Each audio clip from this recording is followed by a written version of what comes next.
আসসালামু আলাইকুম। এই যে আমাদের এইটাতে এই মালচিং শিট যেটা দেখতেছেন বিছানো, এটাতে পুরোটা ছিল টমেটো।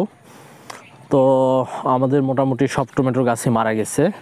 এখানে কয়েকটা আছে, সেগুলো মারা যাচ্ছে।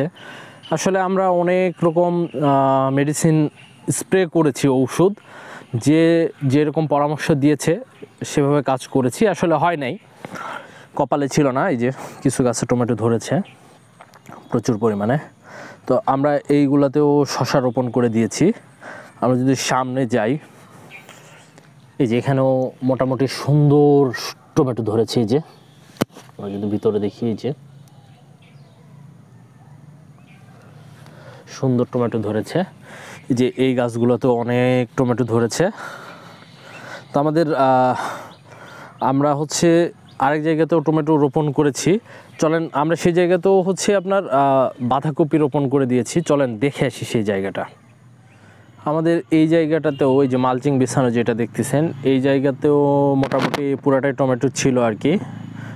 এগুলাও সব গাছ নষ্ট হয়ে গেছে, যার ফলে আমরা এখানে শশা রোপণ করেছি এবং দুই সাইড দিয়ে বাঁধাকপি রোপণ করে দিয়েছি আর কি। এইটার আমরা ওই জায়গাতেও টমেটো রোপণ করেছিলাম। ওই জায়গাতে একটু মানে লেট করে রোপণ করেছিলাম, আর এই জায়গাতে আগাম রোপণ করেছিলাম, এই জন্য এই জায়গায় সুতা বাঁশ দিয়েছি। আর ওই জায়গাতে তো লেট করে আসলে সুতা বাঁশ দেওয়ার আগে গাছগুলো মারা গেছে।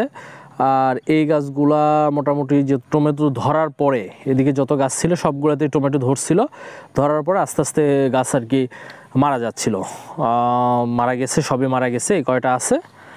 তো আসলে ভাই এটা কপালে ছিল যে এইভাবে ঝিমায়ে মারা যাচ্ছিল, এই যে এভাবে ঝিমায়ে মারা যাচ্ছিল। তো এটা কপালে ছিল আর কি, বলার কিছু নেই। আসলে কৃষি এই সেক্টরটা আসলে বলতে গেলে অনেক কষ্টেরই, অনেক প্রতিকূলতার সাথে যুদ্ধ করে এই সেক্টরটাতে আর কি বেঁচে থাকতে হয়। যাই হোক, বলার কিছু নাই।